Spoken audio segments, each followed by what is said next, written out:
मुझे ये समझ में नहीं आती कि वो हमारे मामे के पुत्र लगे हुए हैं। आप वहाँ पे खड़े होगे, जी हमने हैंड शेक करना है। भाई क्यों हैंड शेक करना है? आईसीसी कहाँ मर गया है? ये आईसीसी का काम है। बात की जाती थी जी उनके पास विराट कोहली है, उनके पास रोहित शर्मा है, अब क्यों इंडिया की टीम ने हमें बिल्कुल वन साइडेड हराया? मैच पे तो मैं बाद में बात करूँगा कि पाकिस्तान ने कैसा परफॉर्म किया इंडिया के अगेंस्ट कल वाले मैच में, क्या गलतियाँ हो गई हम लोगों से, क्यों हम इतने बुरे तरीके से हार गए, वो तो एक मुद्दा है, उसको तो करना ही करना है डिस्कस। लेकिन कल ज़्यादा तवज्जो इस चीज़ के ऊपर फैंस की भी रही और हमारे एक्स क्रिकेटर्स की भी रही, दोनों देशों की जानिब से मीडिया उठा के देख लें, ज़्यादा बात इस पे नहीं रही कि टीम कौन सी अच्छी ज़्यादा खेली है और कौन सी बुरी खेली है, बल्कि ज़्यादा बात इस चीज़ पे रही है कि टॉस के वक्त जो है दोनों कप्तानों ने आपस में हैंडशेक नहीं किया और मैच ख़त्म होने के बाद जहाँ पर पाकिस्तान की टीम जो है वो खड़ी हुई है, इंतज़ार कर रही है कि मैच ख़त्म हुआ है, और जो एक क्रिकेट को जेंटलमैन की गेम कहा जाता है कि आप हारें या जीतें आपस में आप मिल के जो है उसके बाद अपने ड्रेसिंग रूम्स में जाते हैं। इंडियन कप्तान जो है जो कि ऑन क्रीज मौजूद थे, उन्होंने रुख लिया जनाब ड्रेसिंग रूम का और पाकिस्तानी खिलाड़ी वहाँ पर खड़े के खड़े रह गए। और जब इंडियन टीम ड्रेसिंग रूम की तरफ पहुँचती है तो उनके जो मैनेजर होते हैं या जो भी वहाँ मौजूद होते हैं वो दरवाज़ा ड्रेसिंग रूम का बंद कर देते हैं और पाकिस्तानी प्लेयर्स के चेहरों पर मायूसी बहुत वाज़ेह थी। मुझे ये समझ में नहीं आती कि वो हमारे मामे के पुत्र लगे हुए हैं। हम ही हर दफ़ा एज ए कौम क्यों उनके आगे इस तरह की उम्मीद लगा बैठते हैं कि यार हम लोगों ने हमेशा हाथ बढ़ाना है उनकी जानिब। वो कौन है हमारे दुश्मन से के अलावा? वो कौन है हमारे? क्रिकेट एक मकसद है, आपको एक इवेंट खेलना है, या तो आप मुकम्मल बाइकआउट करें, दोनों मुल्कों के लिए यही मैसेज है, या तो हम ना खेलें उनके खिलाफ या वो हमारे खिलाफ ना खेलें। लेकिन अगर खेलना है तो भाई जिस तरह वो कर रहे हैं आपको भी 100% वैसे करना चाहिए। कोई सिंपैथी, कोई दोस्ती, कोई भाईचारा, ये चीज़ें अब ख़त्म हो चुकी हैं। वो किसी दौर में था कि जब पहली दफ़ा दोनों मुल्कों के बीच में आपस में ये क्लैश का सिलसिला शुरू हुआ वाजपेयी के दौर के बाद, तो ठीक है आपने कहा कि यार हम पहल कर लेते हैं, हम सीरीज़ खेलना चाहते हैं। ये सिलसिला चलता चला गया। आप अगले 10-15 सालों तक हम यही देखते हैं कि जी हमारी तरफ से कोशिशें हो रही हैं और वो हमारे साथ नहीं खेलना चाहते।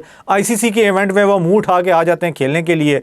और अब इससे बड़ा क्या वाक़या हो सकता था कि इतनी बड़ी जंग दोनों मुल्कों के दरमियान हो गई और उन्होंने वो लेजेंड्स में लीग के अंदर जो है वो नखरे दिखाए, नहीं हमने खेलना, यहाँ पे आके उनकी हवा टाइट हो गई और वो खेलने के लिए आ गए। यार चलो वो खेलने के लिए तो आ गए, उन्होंने अपनी परफॉर्मेंस तो दिखा दी। ओ भाई हमें एज ए कौम जो है वो आगे कभी तो जवाब देना है ना यार। वो नहीं हाथ में लाना चाहते तो आप नेक्स्ट मैच में उनके साथ ऐसा ही करें। यही बाइकआउट, यही जो है वो सही तरीका है अगले को जवाब देने का। आप वहां पे खड़े होगे, जी हमने हैंड शेक करना है। भाई क्यों हैंड शेक करना है? आपको ये मैसेज प्रेस कॉन्फ्रेंस वाले दिन मिल नहीं गया था कि उनको एक क्लियर इंस्ट्रक्शन, उनके इंस्ट्रक्शन जो है वो बोर्ड की तरफ से मिल चुकी है कि भाई इनसे नहीं हाथ मिलाने, इनके साथ कोई स्माइल वाला चक्कर नहीं है, इनके साथ कोई जो है वो आपने इंटरेक्शन नहीं करना। ये मुझे बिल्कुल कल का मैच ऐसे ही लग रहा था जिस तरह वो शादियों के अंदर ना वो ख़ानदानों में दो नाराज़ जो है वो आपस में कज़न्स जो होते हैं ना, जिनकी आपस में बिल्कुल बनती नहीं होती, लेकिन वो जो एक म्यूचुअल फ्रेंड जिसकी शादी होती है या म्यूचुअल कज़न जो होता है, दोनों वहाँ पे आए होते हैं और वो कहीं आस पास बैठ जाते हैं, किसी एक महफिल के अंदर बैठ जाते हैं, मजबूरी उनकी ये बन जाती है। तो वो जिस तरह एक दूसरे से नज़रें चुरा रहे होते हैं, बमुश्किल बैठे हुए भी वहीं पर होते हैं और नज़रें भी एक दूसरे से चुरा रहे होते हैं, सलाम दुआ भी उनकी आपस में नहीं होती। तो वो वाला सिलसिला कल मैच में ही मैं देख रहा था कि, और ऊपर से सबसे ज़्यादा गुस्सा मुझे इस चीज़ के ऊपर आया कि भाईजान आईसीसी कहाँ मर गया है? ये आईसीसी का काम है कि वो पॉलिटिकल व्यूज़ को, पॉलिटिकल स्टेटमेंट्स को कभी भी मैच के अंदर ये होने ही ना दे, और कर ले तो फौरी तौर पर उसकी पकड़ होनी चाहिए, फौरी तौर पर उसको सज़ा होनी चाहिए। कहाँ है आईसीसी? कोई कंडेम, कोई एक्शन आया सूर्य कुमार यादव के ख़िलाफ़? प्रेजेंटेशन के अंदर पूरी दुनिया देख रही है और वो इसमें सियासत को इन्वॉल्व कर देते हैं जी। तो देखें जहाँ पर हमारी टीम जो है वो पिछले 5-6 सालों के अंदर यूएसए से हार गई, हम बांग्लादेश से मैचेस हार गए, हम अफ़गानिस्तान से सीरीज़ हार गए, हम वर्ल्ड कप में अफ़गानिस्तान से मैच हार गए, तो हमने क्या क्या नहीं देखा। मैं तो उस जनरेशन से ताल्लुक़ रखता हूँ कि जिसने सईद अनवर की क्रिकेट भी देखी हुई है, इंज़मामुल हक का दौर भी देखा हुआ है। और ठीक है हम लोग जो है वर्ल्ड कप में उनसे नहीं जीत पाते थे इंडिया से, लेकिन हम लोग वनडे जब सीरीज़ होती थी, बायलैटरल सीरीज़ होती थी, तो हमें 100% श्योर होता था कि ये हमारे आगे नहीं टेकेंगे। तो हमने तो वो दौर की क्रिकेट देखी हुई है। अब हम लोगों ने अपनी लाइफ के अंदर पाकिस्तान की क्रिकेट का जो हाल देख लिया है और अभी जिस लेवल पर और जिस डगर पर पाकिस्तान की क्रिकेट चल रही है, पता नहीं अभी हमने और क्या क्या देखना है। ठीक है, अभी तो पता नहीं और हमने क्या क्या चीज़ें देखनी है, कहीं ये दौर ना देखें कि हम कंजेक्टिवली बांग्लादेश से भी लगातार 3 सीरीज़ हम हार गए या हम वाइट वॉश हो गए। तो ये चीज़ें तो अभी होना बाकी हैं, अल्लाह करे कि हम वो दिन ना देखें, चीज़ें बदलें।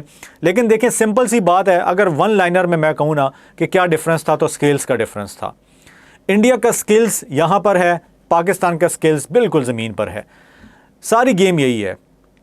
आप मेच्योरिटी लेवल देख लें, बात की जाती थी जी उनके पास विराट कोहली है, उनके पास रोहित शर्मा है, तो उनके पास फलाना प्लेयर है, दैट्स वाई डिफरेंस बहुत ज़्यादा है। लेकिन अब तो वो नहीं है ना। अब क्यों इंडिया की टीम ने हमें बिल्कुल वन साइडेड हराया?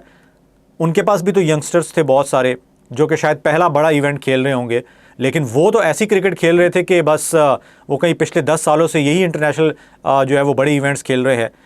कैसे अभिषेक शर्मा ने आपके शाहीन शाह अफरीदी को निकल कर पहली बॉल पे मारा है, फिर अगली बॉल पे छक्का। भाई ये सारी माइंड की गेम है। इतने मैच्योर प्लेयर, इतने कॉन्फिडेंट प्लेयर, और इस मैच को वो कभी भी वैसा मैच समझते ही नहीं है कि जो एक पाकिस्तान इंडिया के प्रेशर की हम लोग बात करते हैं। कोई प्रेशर नहीं है इंडियन प्लेयर्स पे, कोई प्रेशर नहीं होता जब वो पाकिस्तान के खिलाफ खेलते हैं। बड़ा आसान होता है। किसी दौर में होता था जब स्किल लेवल जो है वो आपस में बराबर होते थे, या स्किल लेवल पाकिस्तान का ऊपर होता था, तो उनको डर होता था कि यार ये हमें खा पी जाएंगे। अब वो चक्कर नहीं है। अब उनकी आप इससे भी कोई कमज़ोर सी टीम उठा के पाकिस्तान की इस टीम के खिलाफ खिलाएंगे तो वो शायद ज़्यादा चांस से जीत जाएंगे, लेकिन अगर नहीं भी जीतेंगे तो बहुत टफ टाइम देंगे आपको। सो कहने का मकसद ये है कि हमारा स्किल लेवल बहुत फ़र्क है। उनके प्लेयर्स जो है वो जब आईपीएल के अंदर अपने डोमेस्टिक से एंटर होते हैं तो वो एक बड़ा तैयार प्लेयर होता है, और फिर वो आईपीएल में उसकी ग्रूमिंग हो जाती है, क्योंकि वहाँ पर दुनिया के सारे अच्छे इंटरनेशनल प्लेयर आए होते हैं और उनकी वो धुलाई करके फिर इंटरनेशनल क्रिकेट में एंट्री मारते हैं। दैट्स वाई उनका जो भी प्लेयर आईपीएल से निकल कर पहला इवेंट ही खेल रहा होता है इंटरनेशनल में, आप उठा कर देख लें तारीख पिछले कुछ अरसे से, वो आकर इंटरनेशनल में उससे भी ज़्यादा बेहतर परफॉर्म करेगा, सेंचुरियों की सेंचुरियाँ लगा रहा होगा, चाहे टेस्ट हो, वनडे हो, T20 हो। इस दफ़ा जो ये मैं वीडियो बना रहा हूँ, मैं इस वजह से नहीं बना रहा क्योंकि मेरा दिल बहुत ज़्यादा दुखी है। मेरा मेन मकसद सिर्फ फोकस इसी पे था जो कल ये जो हाथ ना मिलाने वाला एक शोर शराबा शुरू हुआ है। भाई उन्होंने क्यों आपसे हाथ मिलाना था? वो यही सोच कर आए हुए थे कि इनके से खिलाफ खेलना भी है, इनके खिलाफ जीतना भी है, और जीत के इनके साथ ऐसा जेस्चर करना है कि वो पूरी दुनिया का मीडिया उसमें उसको हाईलाइट करे, और वो उसमें कामयाब हो गए। अब क्या हुआ कि जो इनके जो BCCI है या जो उनकी क्रिकेट फर्टर्निटी है, उसकी ये चाल जो है वो कामयाब रही। कौम उनसे खुश नहीं थी क्योंकि वो चाह रहे थे कि बाइकआउट किया जाए, जबकि BCCI को पैसा भी तो बनाना है ना। ICC को भी जाहिर सी बात है वही इस वक्त ऑन कर रहे, जय शाह वहाँ बैठा हुआ है, वो कैसे चाहेगा कि यार पैसा ना बने इस इवेंट से। लेकिन तरीका क्या था? तरीका यही था कि यार इनके खिलाफ खेलो, इनको हराओ, और उसके बाद जनाब ऐसा जेस्चर्स शो करो, ऐसा कमेंट पास कर लो प्रेजेंटेशन के अंदर जो आग लगा दे, और वो उसमें वो कामयाब हो गए। अब पाकिस्तान को क्या करना है? पाकिस्तान को भी ऐसे ही जवाब देना है। पाकिस्तान को भी नेक्स्ट मैच में होपफुली UAE से जीत कर पाकिस्तान जो नेक्स्ट राउंड है सुपर 4 का उसमें जाए, और इनके खिलाफ फिर मैच आएगा, फिर पाकिस्तान इनके साथ ऐसा करे। भाई आप हार जाओ ना, फाइट करके आप हार जाओ, लेकिन वहाँ पर आप इनको अपना जो एक कहते हैं ना एहतजाज रिकॉर्ड करने का तरीका, वो यही है। आप कुछ इस तरह से करो कि इनको भी आग लगे। लेकिन अगर आप पहल करोगे, हाथ बढ़ाने के लिए खड़े रहोगे, इंतज़ार करोगे उनका, तो दुनिया ऐसे ही आपका मजाक उड़ाएगी। ख्याल रखिएगा अपना। स्पोर्ट्स जुनून को सब्सक्राइब कीजिए। अल्लाह हाफिज़।